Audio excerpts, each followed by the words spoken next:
बहुत बारी सुना है ना कि यार आईटी प्रोफेशनल्स बहुत स्ट्रेस्ड एंड डिप्रेस्ड क्यों रहते हैं। इंडिया के 90% आईटी प्रोफेशनल्स का सबसे बड़ा प्रॉब्लम है कि ग्रोथ नजर नहीं आती है 4 से 5 साल के बाद। एक डिसेंट इंजीनियरिंग कॉलेज से पढ़कर अच्छी जॉब लैंड करके उस वक्त के लिए तो सैलरी काफी लगती है फ्रेशर लेवल पर, लेकिन कुछ वक्त बाद लगता है कि आपको डिजर्व्ड कंपेंसेशन या करियर ग्रोथ नहीं मिल रही है जो कई और लोग कर पा रहे हैं। आईटी सेक्टर में प्रोफेशनल्स डेफिनेटली कुछ चैलेंजेस को फेस कर रहे हैं और ऐसा नहीं है कि सोल्यूशन नहीं है, बस लोगों को पता नहीं है सही से अपस्किलिंग का नॉलेज या अपॉर्चुनिटी सामने नहीं आ रही है। आज के वीडियो में हम आईटी सेक्टर के यही कुछ ट्रूथ्स डिस्कस करेंगे 2024 ईयर में। समझेंगे कि इस लो ग्रोथ के रीजंस क्या है, क्या क्या आईटी प्रोफेशनल्स को करना चाहिए इस प्रॉब्लम को ओवरकम करने के लिए। इससे आपको काफी इंडस्ट्री रिलेटेड चीजें समझ आएगी एंड आप उसके अकॉर्डिंग अपने स्टेप्स एंड डिसीजंस के बारे में सोच सकते हो। और साथ ही आपको कुछ यूजफुल टिप्स कोर्सेज भी सजेस्ट करूंगा ताकि आप अपने लिए इन चैलेंजेस को थोड़ा इजी बना पाओ। एक अपॉर्चुनिटी है 390 चैलेंज जो अपस्किल करने में इंटरेस्टेड लोगों के लिए ही है, सो उसको भी एक्सप्लोर करेंगे। बहुत हेल्पफुल वीडियो होने वाली है, एंड तक सारी इन्फो देखना एंड मुझसे अपने व्यूज शेयर करना। So without any further delay let's get started with our video. कई सारी आईटी कंपनीज के सैलरी स्ट्रक्चर के डेटा को जब स्टडी किया गया तो ये पाया गया कि लास्ट 10 साल मतलब 2013 से 2023 के बीच में अगर इन्फ्लेशन और इंडस्ट्री फैक्टर्स को देखा जाए तो सैलरी में ग्रोथ नहीं है। उस हिसाब से कई आईटी प्रोफेशनल्स अंडरपेड है। अब देखो, आफ्टर इंजीनियरिंग अगर आपको 3 लाख पर एनम पैकेज भी मिलता है आपको काफी लगेगा क्योंकि आप फ्रेशर हो, जस्ट स्टार्ट कर रहे हो एंड रेस्पॉन्सिबिलिटीज कम है। बट जैसे जैसे ये सब बढ़ता जाता है, इन्फ्लेशन भी, आपको आपकी इनकम जस्टिफाइड नहीं लगेगी। आप आईटी हब्स जैसे बेंगलोर, गुड़गांव या हैदराबाद, पुणे जैसे सिटीज में जाओगे, सर्वाइव करोगे, बहुत चीजें आ जाती है मैनेज करने को। एक और रियलिटी ये है कि लोगों को लगता है यार आईटी वालों की वर्क लाइफ चिल है। गलत नहीं है, काफी IT companies different benefits and perks देती है, एक्टिविटीज, वर्क प्लेस में कंफर्ट, सब कुछ। बट जब वर्क स्ट्रेस रहता है, बहुत टेक्निकल वर्क रहता है, डेडलाइंस है, तब आपको बहुत हेक्टिक लाइफ भी जीनी पड़ती है। सब कुछ केक वर्क नहीं होता है एंड हर कोई टेक्निकल वर्क इतना ज्यादा नहीं कर सकता। कई प्रोफेशनल्स अच्छा काम, अच्छा पैकेज मिलने के बाद भी एमबीए या कुछ कोर्सेज करके अपग्रेड करते हैं, मैनेजमेंट साइड स्विच करते हैं क्योंकि स्किल सेट एंड कैपेसिटी सबकी अलग होती है। कुछ लोग सेल साइड भी स्विच करते हैं क्योंकि उनको कोडिंग एंड ऑल से इंटरेस्ट उठ जाता है। ऐसे में जो लोग स्टडी नहीं करना चाहते या अफोर्ड नहीं कर सकते, दूसरी रिस्पॉन्सिबिलिटीज है, वो स्टक फील करते हैं। उनको अंडरपेड या बोरिंग जॉब्स में भी अटक के रहना पड़ता है फाइनेंशियल स्टेबिलिटी के लिए। नेक्स्ट रियलिटी है ग्लास सेलिंग इफेक्ट। तो देखो, ये प्रोफेशनल्स के एक्सपीरियंस या कुछ रिसर्च एंड सर्विस के हिसाब से लोग डिस्कस करते हैं, बट हर सेक्टर में डिमांड एंड शॉर्टेज जॉब्स में आती है अलग अलग इंडस्ट्री या बाहर के फैक्टर्स की वजह से। बट कई प्रोफेशनल्स को फील होता है कि कोर टेक जॉब्स में ग्लास सेलिंग आ जाती है ग्रोथ या पे करने के मामले में, मतलब एक हायर लिमिट थोड़ा सेट हो जाती है, ऐसा कुछ लोग मानते हैं। बट ये डिपेंड करता है 2 चीजों पर। 1 कि आपके करियर गोल्स क्या है, आप क्या इसी सेक्टर में अपना फ्यूचर देखते हो, या आपको लगता है आप मैनेजरियल पोजीशन में प्रोग्रेस करना चाहोगे। ऐसा नहीं है कि आईटी कंपनीज में मैनेजमेंट या लीड जॉब्स नहीं मिलते, और ऐसा भी नहीं है कि एमबीए वालों को ही ऐसे पोजीशन मिल सकते हैं।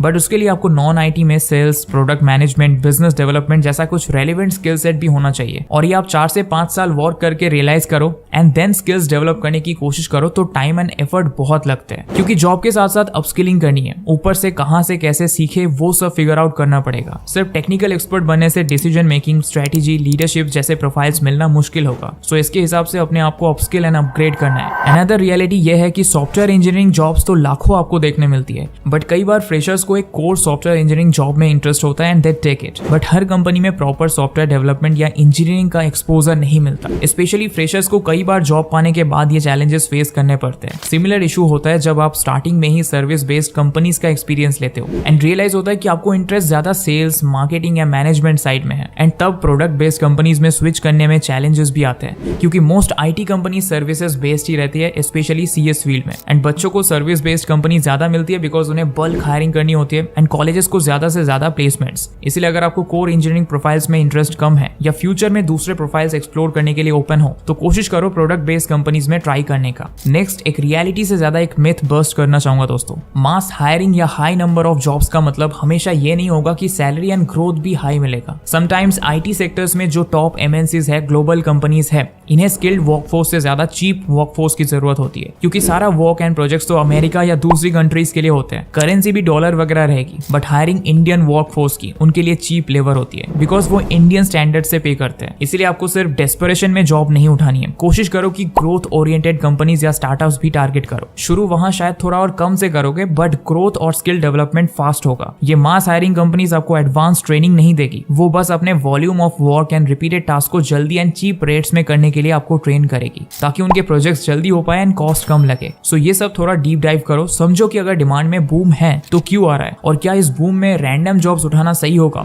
इसके लिए जॉब मार्केट के टच में रहो हर पॉसिबल डायरेक्शन से। अगर आप ऑलरेडी हो भी किसी आईटी कंपनी के साथ एम्प्लॉयड तो आप ये देखो कि कहां से क्या सीख सकते हो, किस तरह का वर्क साइड में कर सकते हो ताकि खुद की स्किल्स डेवलप कर पाओ और आईटी के भूल भुलैया में खो ना जाओ। जब सही वक्त और अपॉर्चुनिटी आए आप निकल पाओ या ग्रो कर पाओ। साइड में इनकम करना है, फ्रीलांस करना है, सीख कर प्रोजेक्ट्स लेने हैं। ये डिसीजंस लेने के लिए अपनी करंट जॉब की ग्रोथ देखो, सिक्योरिटी देखो एंड डिजिटल इनकम के लिए skills develop side by side करो। अगली रियलिटी एक पॉजिटिव रियलिटी है जो है इन्फॉर्मेशन। देखो ये लास्ट 5 से 6 साल या मैक्सिमम 8 साल में फ्रीलांस इकोनॉमी इतना क्रेजी ग्रो की है क्योंकि इन्फॉर्मेशन हर तरह की, हर जगह की, हर किसी के पास अवेलेबल है। Job market, skills, courses, professional networking, connections, clients, reach out, सब कुछ इतना आसानी से सीखा या जाना जा सकता है। इसकी वजह से लोगों ने अपना साइड ग्रोथ एंड इनकम शुरू किया, बट हर कोई नहीं इसका फुल यूज कर रहा। आईटी कंपनीज हजारों एम्प्लॉयज लूज कर रही है freelancing, content creation and entrepreneurship के लिए क्योंकि वो लोग स्किल्स एंड इनकम ग्रोथ का इंपॉर्टेंस शायद समझकर सीखना शुरू कर देते हैं। बट आप लोग आपके डेली 1.5 से 2 GB डेटा के साथ क्या करते हो ये आपके ऊपर है। कुछ लोग 5 वीडियोस डेली देखकर नॉलेज गेन कर लेते हैं, कुछ लोग 4 से 5 आर्टिकल्स पढ़ लेते हैं, कुछ लोग 6 घंटे इंस्टाग्राम रील्स देखते हैं, कुछ लोग 2 घंटे इंडस्ट्री रिलेटेड कंटेंट देख लेते हैं। और बस यही चॉइसेस सारा डिफरेंस क्रिएट करती है दोस्तों। डिग्री, इंटरनेट, कंपनीज, जॉब्स, सब कुछ वही है। आप उन तक पहुंचने के लिए क्या करते हो वो डिसाइड करेगा कि किसका करियर कहां जाता है। सो आईटी सेक्टर के कुछ अपने चैलेंजेस हैं एंड फील्ड स्विच करने के अपने। आप चाहे अपने स्किल्स, इंटरेस्ट, करियर गोल्स के हिसाब से कुछ भी चूज कर लो, आईटी या नॉन आईटी, लेकिन दोनों ही जगह आपको क्राउड से अलग फ्यूचर एंड नॉलेज सबको कंसीडर करके डिसीजन लेने होंगे। किसी इंडस्ट्री में आपको सक्सेस की गारंटी नहीं मिलेगी, इसीलिए डिसीजन मेकिंग एंड लगातार अपने आप को अपस्किल एंड अपग्रेड करके आप किसी भी इंडस्ट्री में सक्सेस पा सकते हो। आई होप आपको ये वीडियो पसंद आया हो। मैं आपसे मिलता हूँ नेक्स्ट वीडियो में, तब तक के लिए bye bye and thanks for watching.